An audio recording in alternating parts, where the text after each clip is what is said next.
एक आदमी का नाम विमल था। वो बहुत परेशान था। उसे समझ नहीं आ रहा था कि वो इस परिस्थिति से कैसे निपटे। वो अपनी माँ को बहुत चाहता था, किंतु उसकी पत्नी और बच्चे उसकी माँ से बहुत दूर भागते थे, क्योंकि उसकी माँ की एक आंख नहीं थी, साथ ही उसकी कमर भी 90 अंश पर झुकी हुई थी। वैसे वह अपना काम सब खुद कर लेती थी, किंतु फिर भी वो उसकी पत्नी और बच्चों के लिए हमेशा खटकती है। दादी, ऊपर के कमरे में जाओ, विमल के बेटे अखिल ने बड़ी बेरुखी से कहा। पर बेटा, मैं तो यहाँ बहुत दूर बैठी हूँ, विमल की माँ ने बहुत प्यार से कहा।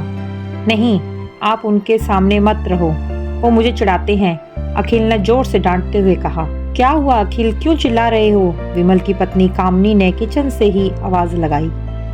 देखो ना माँ, ये दादी यहाँ ड्राइंग रूम में बैठी है और मेरे दोस्त आ रहे हैं, अखिल ने शिकायत भरे लहजे में कहा। माँ जी, आप ऊपर चली जाओ, क्यों हम लोगों को लजवाती हो? कामनी ने बेटे का पक्ष लेते हुए कहा।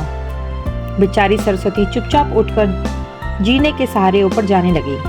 कमर झुकी होने के कारण उन्हें ऊपर चढ़ने में बहुत परेशानी हो रही थी, किंतु वो पूरी ताकत से ऊपर के एक अकेले कोने वाले कमरे में जाकर बैठ गई। विमल बाजू के कमरे से सब सुन रहा था। उसे कष्ट हो रहा था कि उसकी माँ को अपमानित होना पड़ रहा है, किंतु वो असहाय था। अगर वो कुछ कहता तो पत्नी और बच्चे उसका विरोध करने लगते हैं। दूसरे उनके तर्क भी सही लगते हैं। चूंकि वो एक प्रशासनिक अधिकारी था, उनका सामाजिक स्तर बहुत ऊंचा था। उसकी ससुराल भी एक उच्च घराने में थी, अतः वह चुपचाप इस तरह हर दिन अपनी माँ को अपमानित होता देखता रहता था।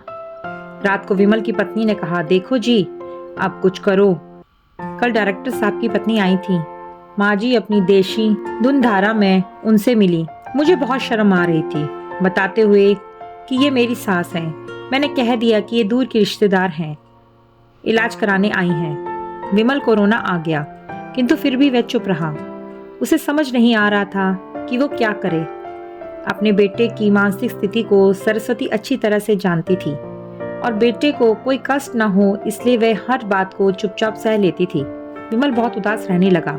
एक तरफ परिवार और सामाजिक स्तर पर जीने की प्रतिबद्धता थी, तो दूसरी ओर माँ। आखिर माँ से अपने बेटे की यह हालत देखी नहीं गई। एक दिन उसने अपने बेटे से कहा, विमल, बहुत दिन हो गए हैं, मैं अपने गांव जाना चाहती हूँ, मुझे वहां पहुंचा दो। मेरा ये मन यहाँ नहीं लग रहा। किंतु माँ, वहां तो कोई नहीं है, तुम्हारी देखभाल कौन करेगा? विमल ने आश्चर्य से पूछा। अरे, सब गांव वाले तो हैं, और वो तुम्हारी मामा जी तो उसी गांव में रहते हैं, और फिर हम सारी व्यवस्था कर आएंगे ना। कामनी को तो जैसे मन की मुराद ही मिल गई हो। हाँ बेटा, बहुत सही कह रही है, सरस्वती ने लंबी सांस लेते हुए कहा। विमल जानता था कि गांव में माँ की देखभाल करने वाला कोई नहीं है, लेकिन अपनी पत्नी की जिद के कारण वह अपनी माँ को गांव छोड़ने पर विवश हो गया। माँ को गांव छोड़कर आते वक्त उसे रोना आ रहा था तथा अपनी बेबसी पर गुस्सा भी आ रहा था, किंतु परिवार, पत्नी और समाज ने उसके इस मनोभाव को दबा दिया और वो सुकून सा महसूस करने लगा। कुछ दिनों के बाद उसके चाचा, जो अमेरिका में रहते थे, आने वाले थे। जब विमल बहुत छोटा था, उसके पिताजी जीवित थे, तब वे भारत आए थे और उसके बाद वे अब भारत आने वाले थे। पूरा परिवार और आस पड़ोस वाले बहुत उत्साहित थे। अमेरिका से विमल के डॉक्टर चाचा आ रहे थे। डॉक्टर रमेश ने जैसे ही घर में कदम रखा, सबने मिलकर बहुत उत्साह से उनका स्वागत किया। क्यों विमल, भाभी नहीं दिखाई दे रही हैं, कहाँ हैं?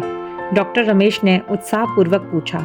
जी, वो गांव में रहती हैं, यहाँ उनका मन नहीं लगा, कामनी ने सपाट लहजे में उत्तर दिया।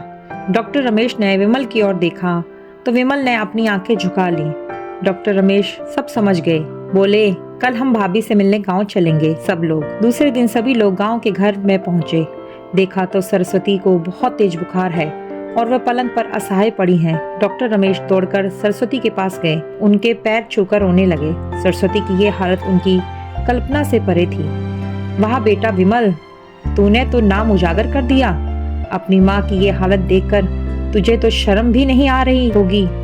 डॉक्टर रमेश ने विमल को लगभग डांटते हुए कहा। नहीं देवर जी, विमल का कोई दोष नहीं है, मैं खुद ही गांव आई थी।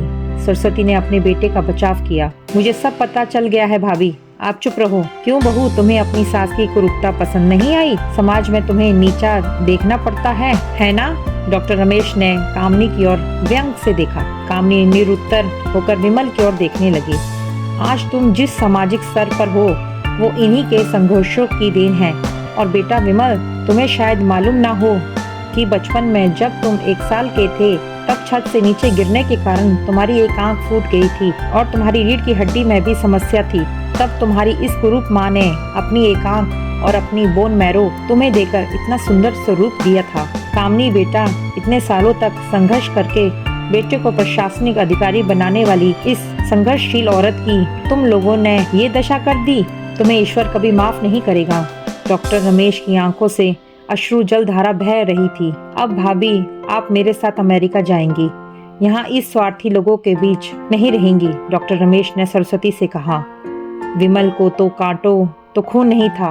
डॉक्टर रमेश जो उनके चाचा थे, उन्होंने जो राज बताया उसके बाद तो विमल को यही लग रहा था कि उससे ज्यादा पापी इंसान इस दुनिया में कोई और है ही नहीं। वह दौड़ता गया और माँ सरस्वती के कदमों से लिपट गया। माँ, मेरा अपराध अक्षम्य है। मैं जानबूझकर चुप्पी साधे रहा, आपका अपमान करवाता रहा। अब सिर्फ आप ही उस घर में मेरे साथ रहेंगी और कोई नहीं।